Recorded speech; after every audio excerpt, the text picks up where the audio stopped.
Good morning, dude skis. It's a beautiful Thursday. We have another cut test video today for you, the SOS Knives OTF. It doesn't really have a model name as far as I'm aware. It just, the brand is SOS Knives. You can see the Morse code dots and then it says knives under that. And it's just called the OTF. And we're going to do some cut testing with it today. This is a very affordable, good quality OTF, out the front automatic knife. The blade steel is D2.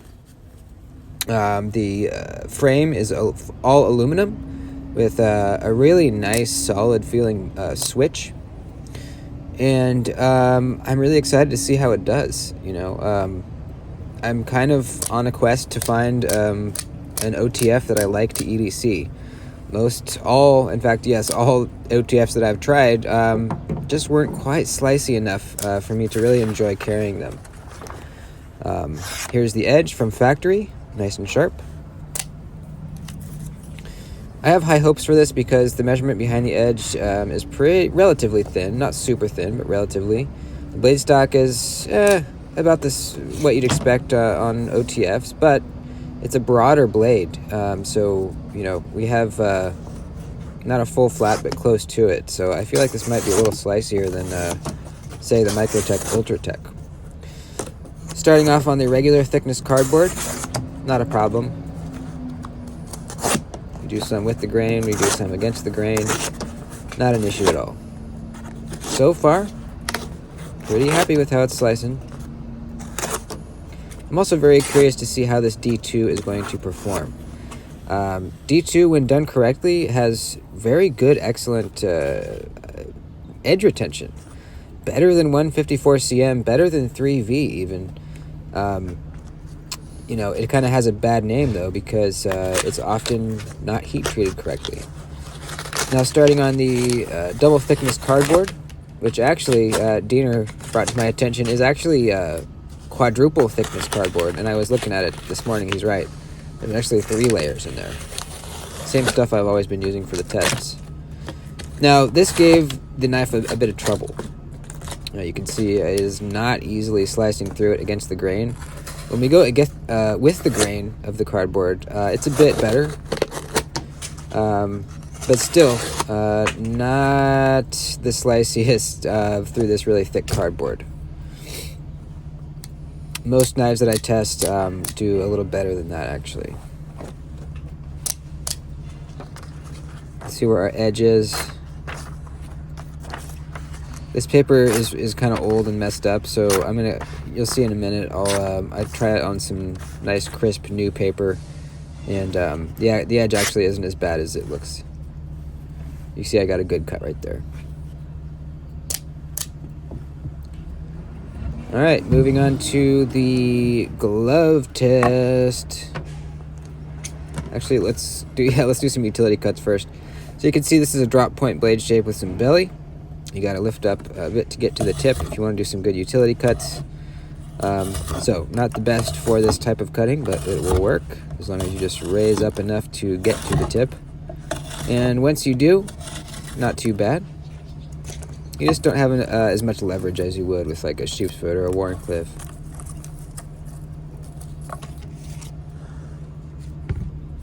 They do make this knife in a dagger or a tanto, or this drop point that you see here. Now the glove test. Let's cut some leather gloves, folks. And on this, it actually did really well. It cut very cleanly through all these layers of leather with very little pressure needed. I was actually kind of surprised after seeing how it did with that thick cardboard. I was kind of surprised to see it go through this glove so easily. Nice clean cuts.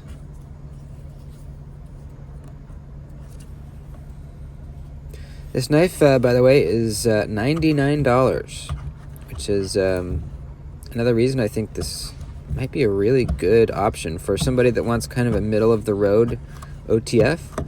Something much better than, say, a Lightning OTF, and not quite as good as, a Microtech. Kind of middle of the road in D2. And after we kind of see how this D2 performs, I think this could be a really, really good middle-of-the-road option. The action feels great. Doesn't feel like it fires out quite as hard as a Microtech, but pretty close. Not like it does not feel sluggish, that's for sure. It has not failed on me once.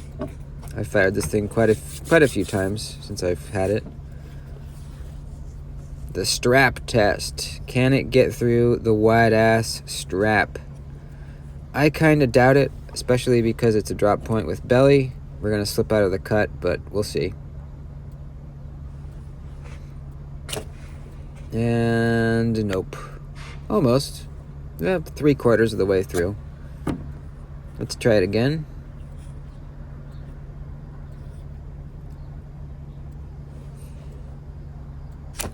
And even less this time, about halfway. So, cutting strap, at least this wide strap, is not going to be this knife's specialty.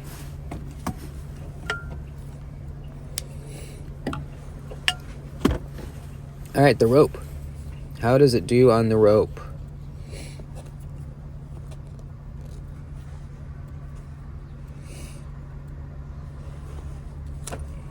First try.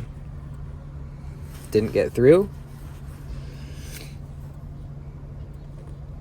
Second try on that same cut.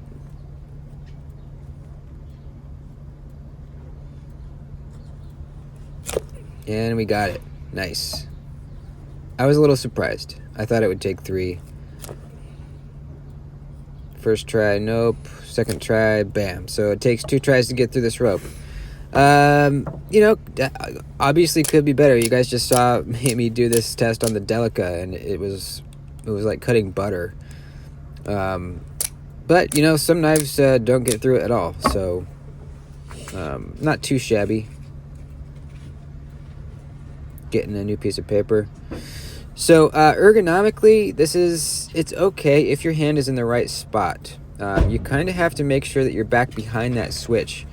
If you're gripping it on top of the switch, it's a major hot spot. So if you're gripping it in a hammer grip, you have to be back behind that, which kind of puts you pretty far from the edge, you know, the beginning of the edge, which, you know, I like to be a bit closer. I like to choke up, but it's okay.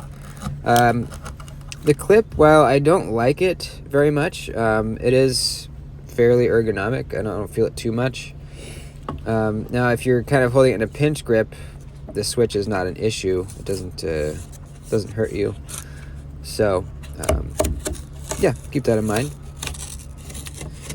Going to cut a little curve in the cardboard. Just see, we already know it's not the best utility cutter. And you can see, yeah, not the best for this kind of stuff.